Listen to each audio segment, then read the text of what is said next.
a broadcast service of City College and the San Diego Community College District. This is Jazz FM 88.3 KSDS San Diego. I'm Dave Drexler with Inside Art. Support for Inside Art comes from the members of San Diego's Jazz 88.3.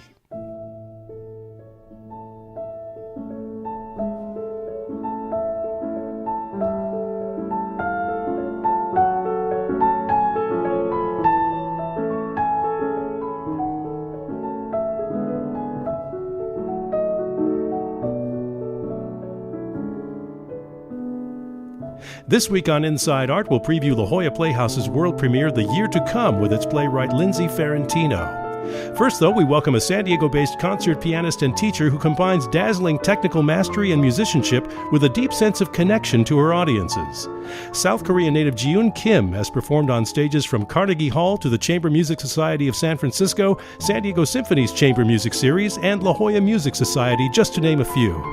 Her new CD, Over, Above, and Beyond, takes listeners on an evocative and participatory journey through a wide range of classical piano styles and eras.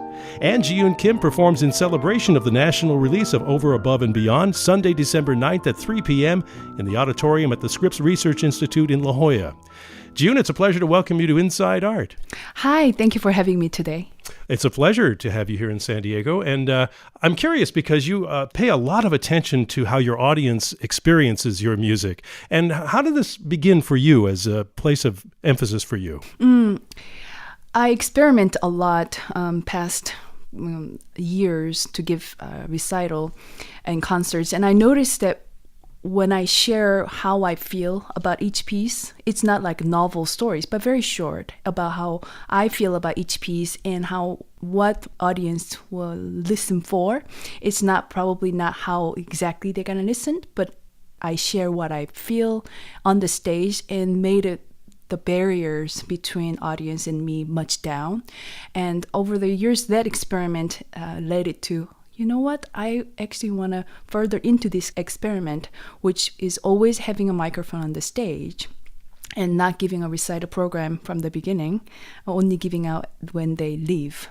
So you're talking about a written program of the pieces. Of the pieces. So because I'm right there, guiding them each journey, and they're a little bit insecure at first because they want to know what exactly I'm going to play. But after a while, they're used to the style of experiencing together. And at the end, they will get a program at the end.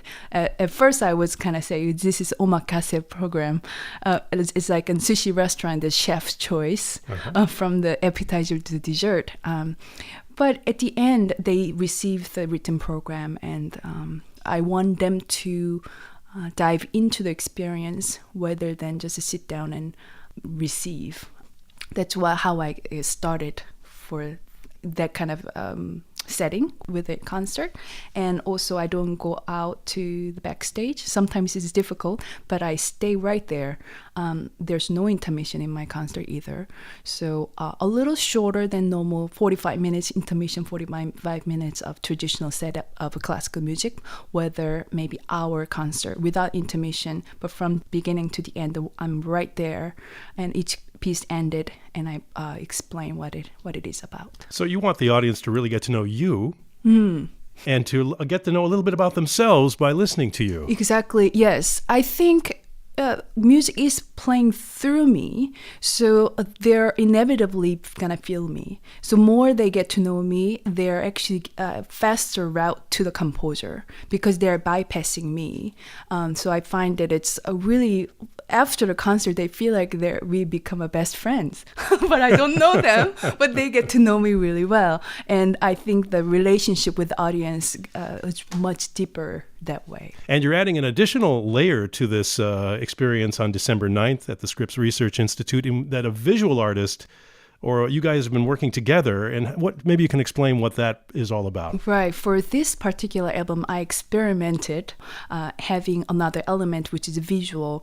I worked with this New York-based artist. His name is Moon Sub Shin. He's illustrator, wonderful artist.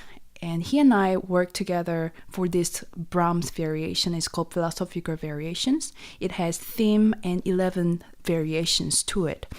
And for me, it kind of reflects a different kind of journey. And I play the live piece for him, and I share how I feel. But from then on, he took his visual interpretation of this sound or music as well. So this art is only for this piece, and only for this particular concert series.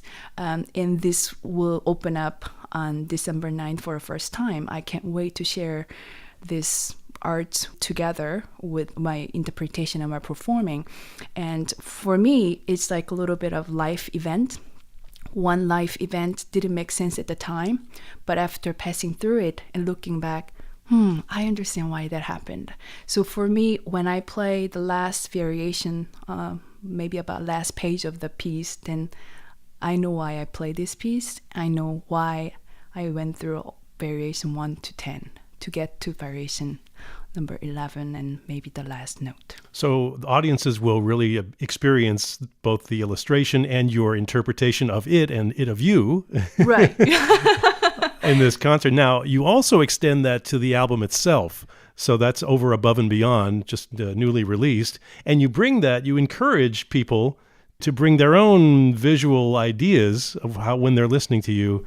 Exactly. So why don't you explain what that was all about? Right. So this is one example I'm sharing during the concert. That's how Moonsup Shin interpreted my performance.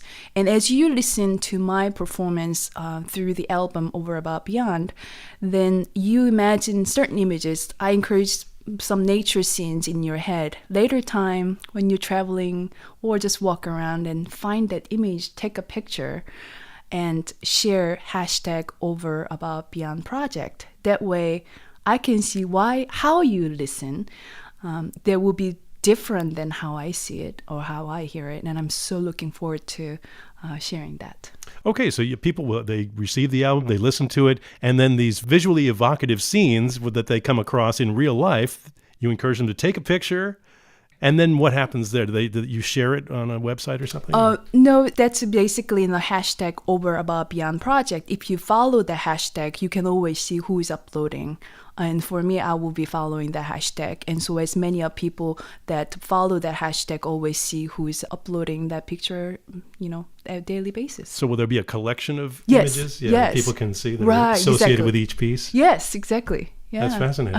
I'm very excited about it. And there's a whole guide to how to experience this that you've published with the disc. That's a first. I've never seen that before. Yes, that's how I communicate with audiences through the album.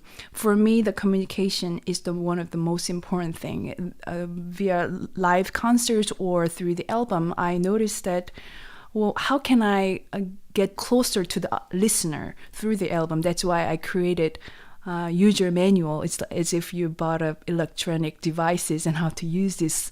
And I created a manual. That was one of the manual to how to listen this particular album. What I would like to how you participate. It would be better you listen through that closed ear headphones, because the experience will be much better than just background music while you cook or driving.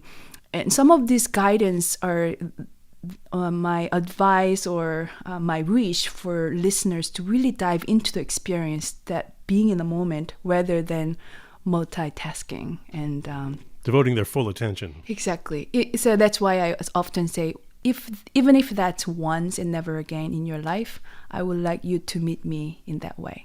And let's talk about some of the selections that you've recorded on Over, Above, and Beyond. A wide selection, but great composers: Edvard Grieg, Brahms, Mozart. It's a wide variety. Mm-hmm. That's how from the 10 More Minutes as well, which was my previous album, they trust my selections. Each set of a collection, I'm becoming a guide. And that's why I bring in a lot of different dishes or the courses of music into one album. I'm basically becoming a coordinator of this album or the concert. And that's why I'm bringing all those composers and musical selections make sense to me, particularly for me for this album. I am imagining and flying. That's why over, above, beyond, as if I'm an eagle and lifted. And I wanted to give a sense of hope, sense of lightness. And I selected pieces that represent, for me, a vision of flight or vision of lightness. And that the wedding at a Trollhagen by Grieg, probably that's kind of sense of lightness. You make you smile. So it's Twinkle, Twinkle, Little Star. It's, make you sense of light and hope. Let's hear a little bit of that Twinkle, Twinkle, Little Star, because everybody knows that. But maybe you can tell me a little bit of a history of the piece as you know it, and then, what your goal was here. The goal of Twinkle, Twinkle, Little Star at the end of the album was that, one philosopher said, once you go through everything, once you overcome everything, finally you get to have perspective of little child. And I wanted to convey that idea to the listener after going through the Brahms, a little more heavier note of the music. And we go through many things, but at the end, I want you to smile and soar and dream. And this is what Mozart created based on that little exactly. melody that we all know. Exactly. All those variations. Exactly. And there's, I forgot how many variations, but basically that Twinkle, Twinkle, Little Star, and there's the different harmonies and different textures. And I bet everybody recognize the theme and really have fun journey listening through what Mozart created through this well-known melody.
An excerpt from 12 Variations on Twinkle, Twinkle, Little Star by my guest, Jeeyoon Kim, the pianist who's going to be performing in concert here in San Diego, actually La Jolla, at the Scripps Research Institute on Sunday, the 9th of December, starting at 3 p.m. If we can, maybe just talk about another tune or two from this. Gollywog's Cakewalk is another kind of childlike feeling here. Exactly. I was imagining a little bit more like a fantasy fable genre. Maybe I'm walking through the woods as if I'm a little rabbit or moles or field mice, and going to attend a great event. The event is taking place like 4 o'clock in the morning, and they're all active and making jokes and having great time.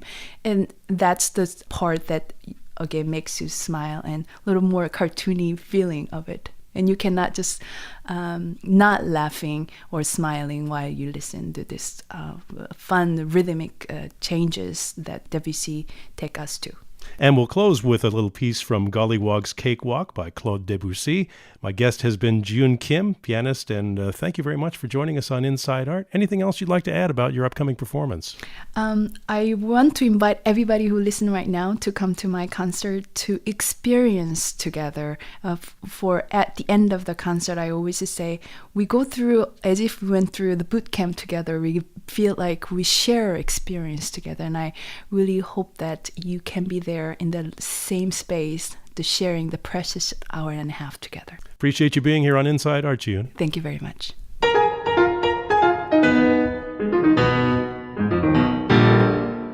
Jeeyoon Kim celebrates the national release of her new album Over, Above, and Beyond with a special performance Sunday, December 9th at 3 p.m. in the auditorium at the Scripps Research Institute in La Jolla. Tickets are available online at jyk.ticketleap.com. To learn more about Jeeyoon Kim's music and to purchase her new album Over, Above, and Beyond, you can visit Jeeyoon Kim, spelled Jeeyoon, Kim.com. Stay with us as we meet Lindsay Ferrantino, playwright of the year to come at La Jolla Playhouse. That's next, as Inside Art continues here on San Diego's Jazz 88.3.